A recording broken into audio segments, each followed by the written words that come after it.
The idea of the God of peace and love and mercy going to war. The book of Exodus, though, presents him just that way, as a God who straps on armor, who whets his sword, and heads out to fight for his people.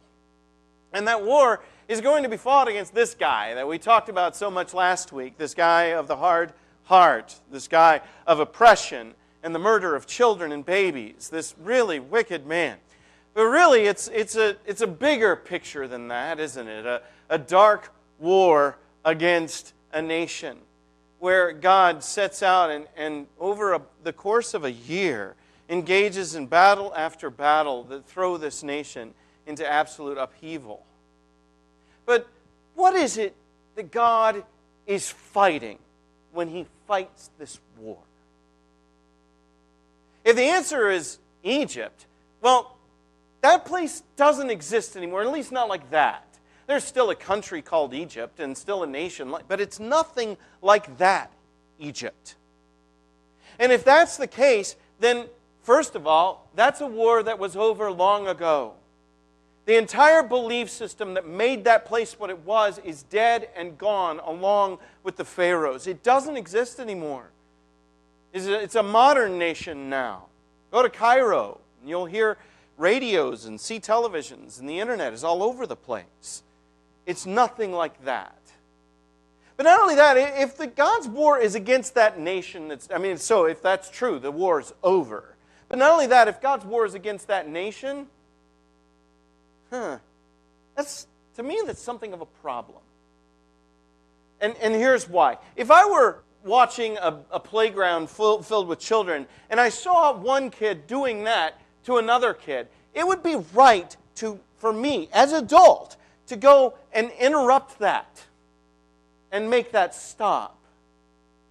But then there would be limits on what would be right and good for me to do as an adult. Why? Because that child, that bully, so much smaller than I am, picking a fight with him would be inappropriate. And if I went over there and I broke his leg, you'd probably think that I had somewhat overreacted. Right? Have you ever seen an adult who absolutely loses it on a kid? Aren't you a little embarrassed for them? Don't you feel ashamed of them? Because they're not adulting very well.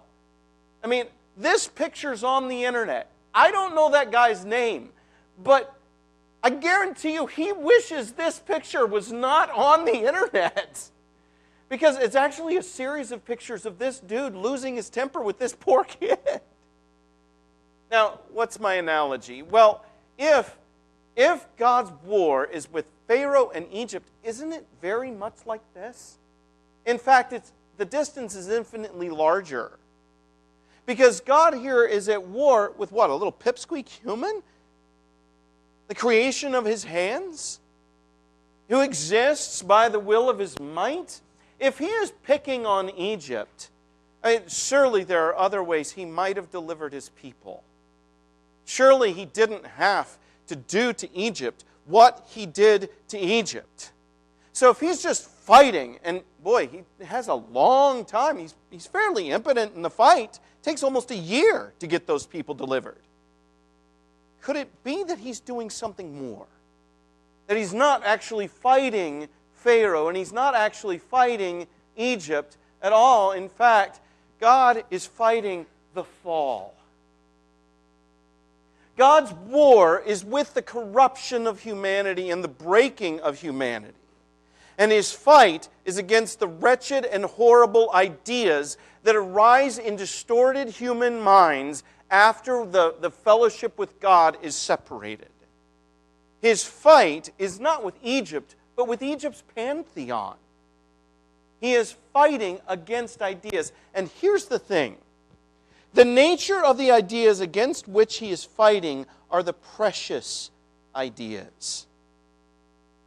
I'm taking a risk in putting up an American flag here, but the reason I'm doing that is because don't all of us feel that that's kind of precious? And we feel a devotion to that, don't we? Well, those ideas that stir that kind of devotion are the nature of the ideas against which he is going to fight. When he fights against Egypt, he fights against her patriotism. He fights against her devotion to bad ideas about God and bad ideas about humanity. How do I know they had bad ideas about God? Well, for one thing, they had a pantheon. But also, what are they engaged in? The murder of babies. See, bad ideas lead to very bad places. And they are ideas that they are every bit as committed to as you are committed to these. The truth is, some of these ideas in your culture are not of God too. And God is every bit at war with those as He is with Egypt's, because He fights against everything that is not of Him. And He fights for your heart against every competitor. Anything that would raise up a proud idea against Him and pull you away from Him, He's going to say, no. And He declares war. And the thing is, God does this kind of thing once, and then it stands for all time. But this thing, it shows us what God feels about how we engage in behaviors that compete with Him.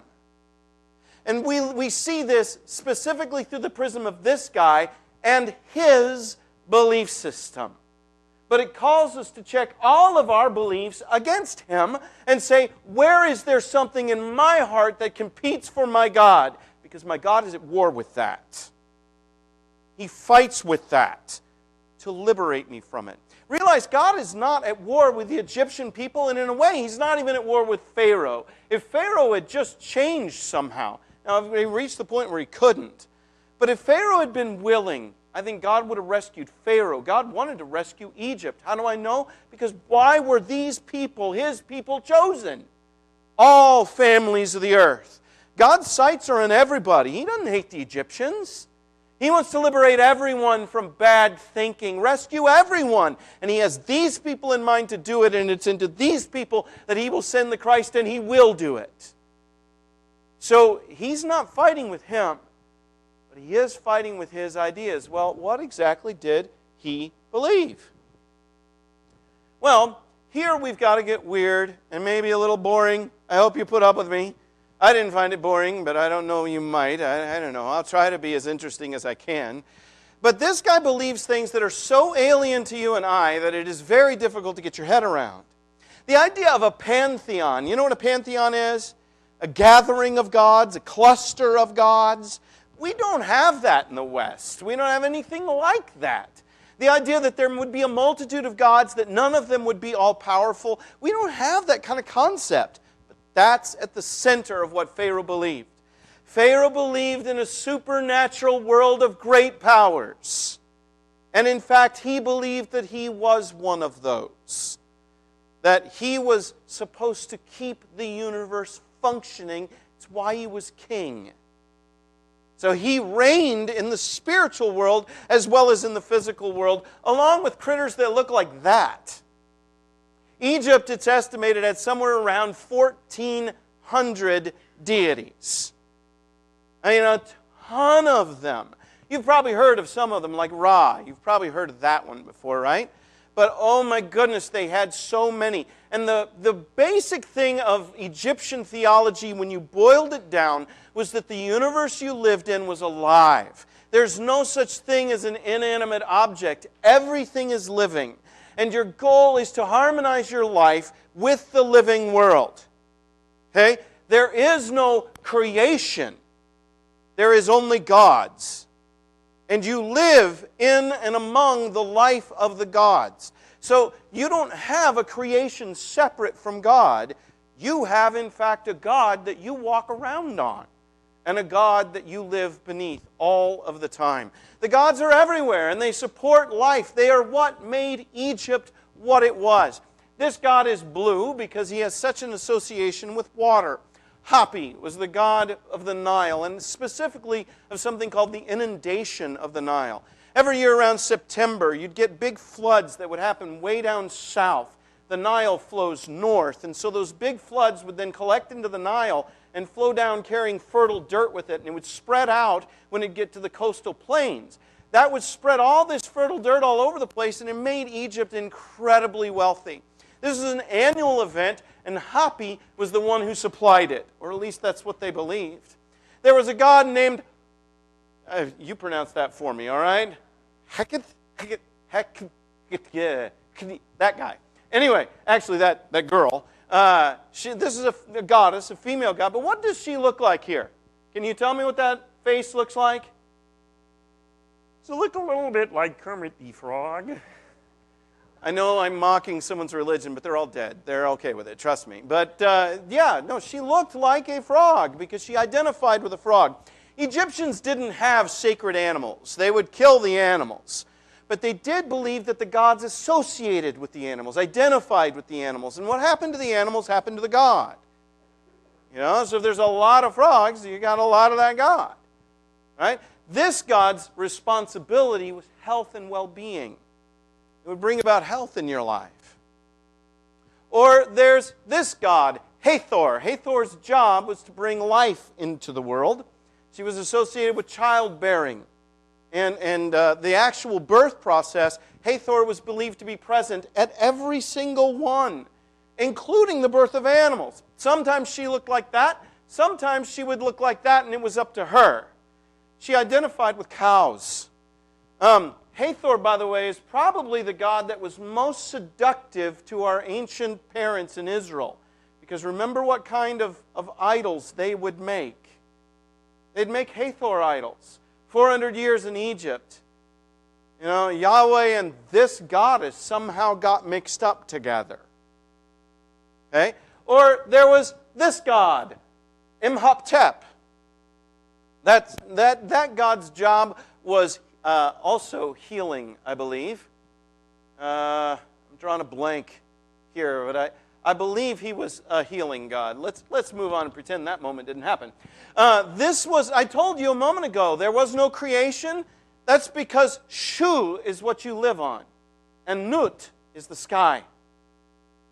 You don't live on dead, barren matter, but you walk upon a god in Egypt. And you always live under the watchful care of a very agile God, you know, who is always doing that. Can you imagine living your life in that yoga pose? She must have calves of steel, right? But they believe they were surrounded and watched over by a goddess. That when you were looking at the stars, you were looking at something's skin. Okay, Ra would ride along her back. Okay, or there's Seth, who is, interestingly, both the god of chaos, not all the way to Infriti, who is like evil chaos, but kind of more a playful chaos. Looks something like a jackal, but also was a god whose job was to protect the crops and make sure that you had food to eat. So if you ate bread, you gave thanks to Seth.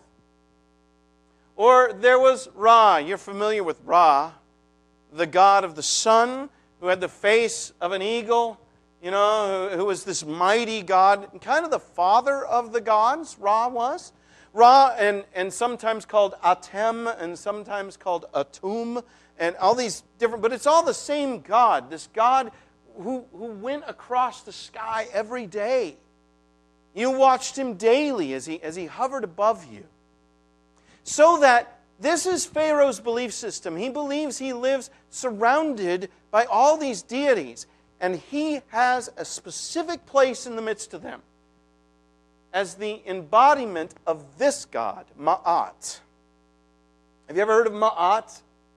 Ma'at was the god of law, of harmony and unity, and things being held together in cohesion. Sometimes she was believed to be kind of the creator god, depending on which century you're looking at this. She was also your judge when you died.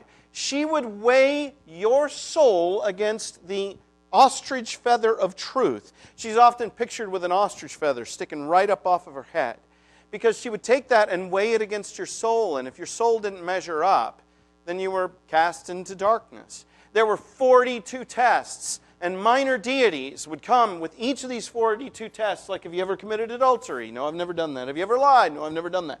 And hopefully you can fool the gods, right? And your soul would have enough truth in it to be weighed against that feather that you'd get into a pleasant afterlife. But she was also about harmony, social harmony, things going well and rightly, maintaining order and unity and law. The Pharaoh was believed to be her child, or at least somehow associated to her. So that spiritually he became the embodiment of this goddess and maintained order. It was his job to maintain perfect order and unity. Now, what's wrong with all of this? Well, these, first of all, are Egyptian gods and goddesses. They don't care at all about the rest of humanity. Okay? They were very pro-Egyptian. They were national gods. But of course, the thing that's really a problem is that it's all just not true. Oh, I'm sorry. Then, on top of all that, was the belief in sorcery, in the use of powers, of tons of different magical ideas. In fact, religion was just one part of a much bigger tent of spiritual powers. And at the root of all of these ideas is some kernel of truth, because why do people believe these things? Why believe, for instance, in Hopi? Well, because you are dependent on that river. And who is it that can supply that water? A God. There's some truth there, right? But it's corrupted mankind's fallenness into what is that God like, not understanding the true nature of a God. And I'm not just talking about its all-powerful nature. They didn't get that either. Hapi was not an all-powerful God, not even a particularly powerful God. And our God is. But more His loving kindness, His justice, His mercy. They have all these beliefs that draw people away from the true God, which makes them love those who love them and hate those who they don't care about, to the point where you can murder babies. Because here's the truth. Ideas have consequences and a momentum that carries us along. And when we buy into an idea, we will move in the direction that that idea carries us. All ideas want to give fruit. They want to flower. So they want to go to their natural conclusions. And the natural conclusions of a pantheon of gods is a place of chaos and where you seek the best that you can possibly get because everything is arrayed against you and dangerous. You should be terrified and afraid. Use every spiritual power that you can. And if you have to kill babies, do it. And God is at war with that. How do I know? Because when God attacks, He attacks that.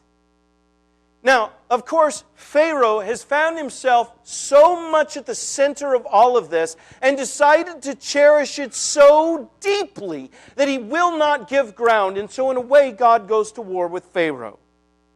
But all the time, it is with Pharaoh's false beliefs. And this is true of every human person. God is at war with every lie you believe and wants to liberate you from it. Period. He wants us all to find wholeness and soundness in Him. Again, how do I know? Because of what He did. Again, He could have delivered those people like that. Oops, I went backwards. He could have delivered them with great ease, but He didn't. What did He do? He poured out 10 plagues. And what were those plagues? Well, they were all against this guy's belief system. Before the plagues even began, this guy is committed so much to the spiritual world that he'll watch miracles and go, I don't care. And the very first thing that happens with him, remember what it is? Moses is sent in there. He's supposed to have the elders of Israel with him. He didn't. It was just he and Aaron, right? But they go in, and Aaron is being his prophet. Aaron's carrying the staff. And Moses goes in and talks to Aaron. Aaron talks to Pharaoh. And during that conversation, that staff that God gave to Moses, Aaron throws it on the ground and it becomes a serpent. I've never seen that happen, but I think I would find it somewhat compelling toward just about any argument someone wanted to make. And that would be a remarkable thing. But here come these two guys. Jannes and Jambres are the names that Judaism would eventually give to them. This is from The Prince of Egypt, that movie. It's a really good movie, by the way. But they come in and they do the same thing. They've charmed snakes that look like sticks. They bring them in and they throw them on the ground.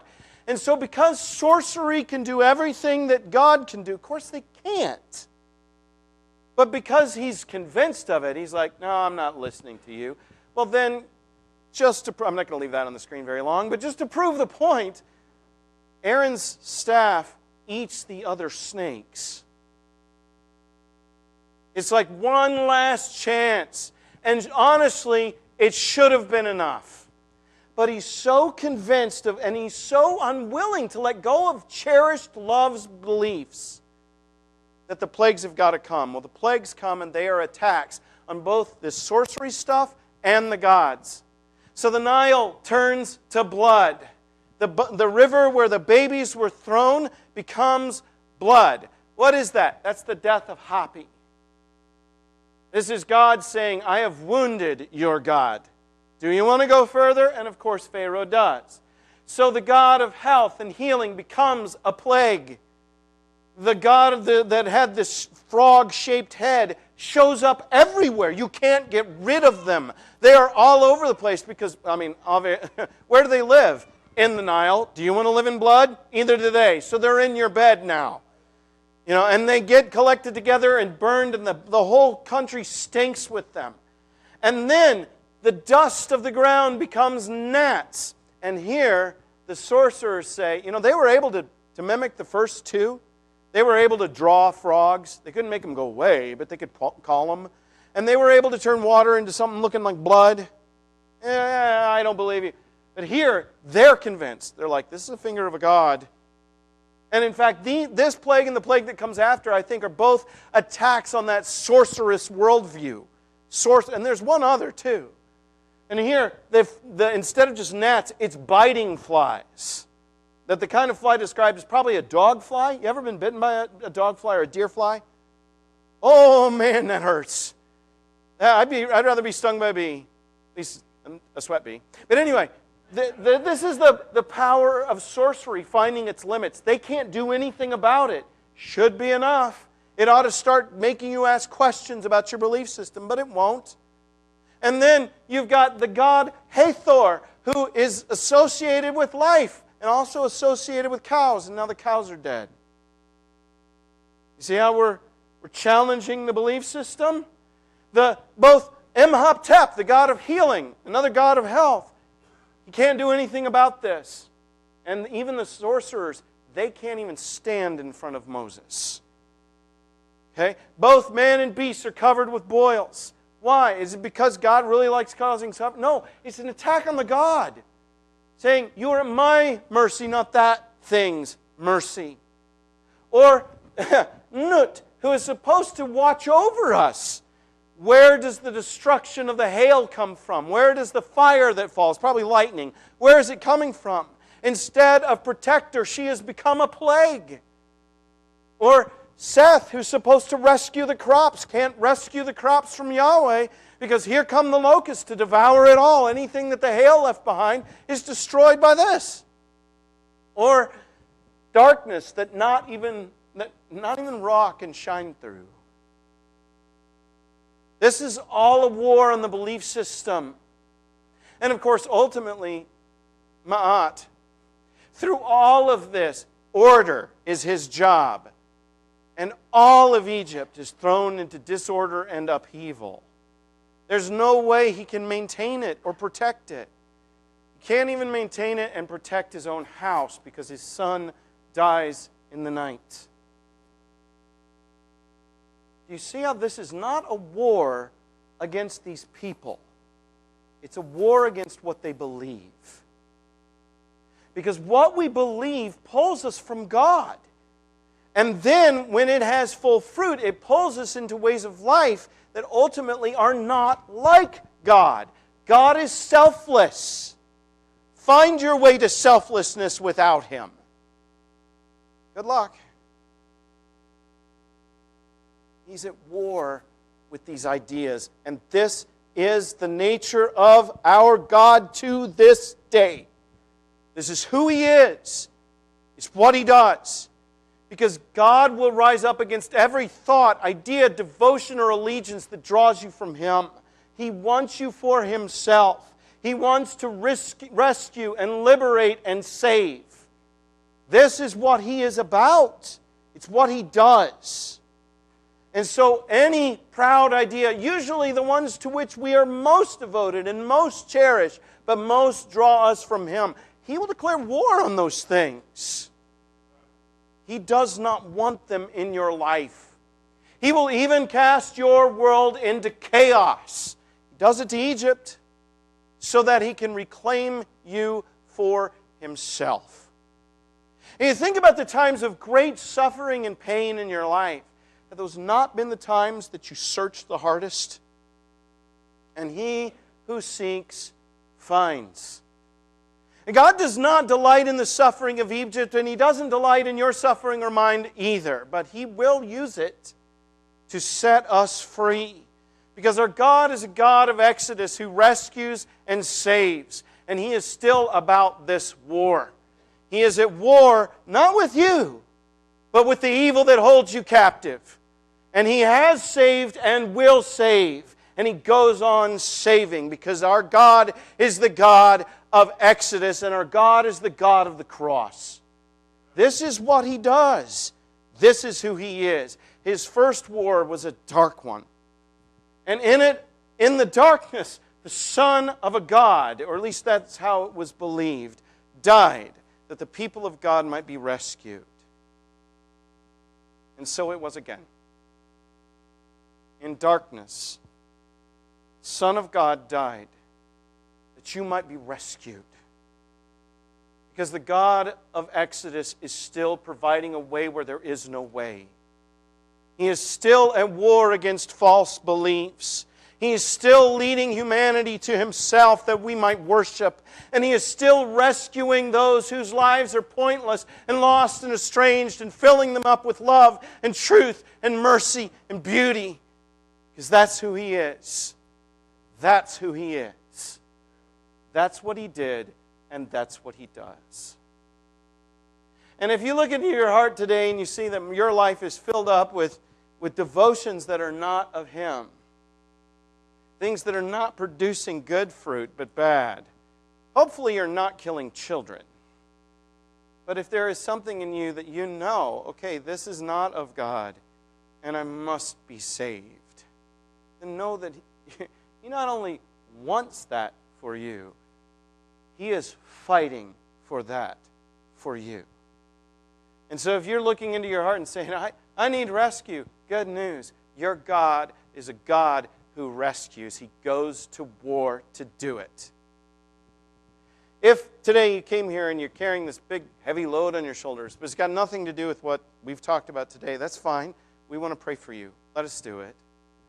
And if you're not a Christian, today's the day to start. Follow Jesus out of the fight and into His peace. If you're subject today to the invitation of God, there's room right here. Why don't you come here while we stand and sing? Mine eyes have seen the glory of the coming of the Lord. He is trampling out the vintage where the grapes of wrath are stored. He has loosed the faithful lightning of His terrible swift sword. His truth is marching on. Glory, glory, hallelujah. Glory, glory, hallelujah. Glory, glory, hallelujah. His truth is marching on. He has sounded forth the trumpet that shall never sound retreat. He is sifting out the hearts of men before His judgment seat. Oh, be swift, my soul, to answer Him. Be jubilant, my feet. Our